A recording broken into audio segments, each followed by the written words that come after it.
বাড়ির সবাই মিলে তাড়াহুড়া করে উর্মিকে হাসপাতালে নিয়ে যায়।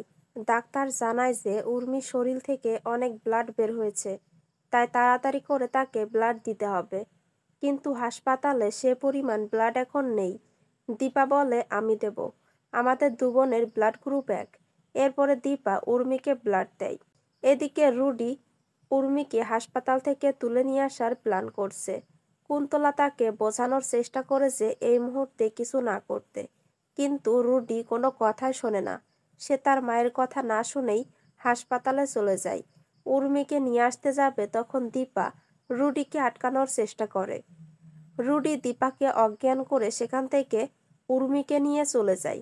বাড়ির সবাই যখন কেবিনে আসে তখন তারা উর্মিকে দেখতে না পেয়ে খুবই চিন্তায় পড়ে যায়। এরপরে রুডি দীপাকে ফোন করে বলে যে তোমার বোন আমার কাছে আছে, তোমার বোনকে আমার কাছ থেকে নিয়ে যাও। আর হ্যাঁ, সাবধান, কাউকে সঙ্গে নিয়ে আসবে না, একা আসবে। দীপা বলে, আমি আমার বোনকে বাঁচাতে আসব। এই বলে সে একাই বের হয়ে যায়। বাড়ির সবাই দীপার পিছু পিছু যায়। এদিকে দেখা যায় উর্মির জ্ঞান ফিরে এসেছে।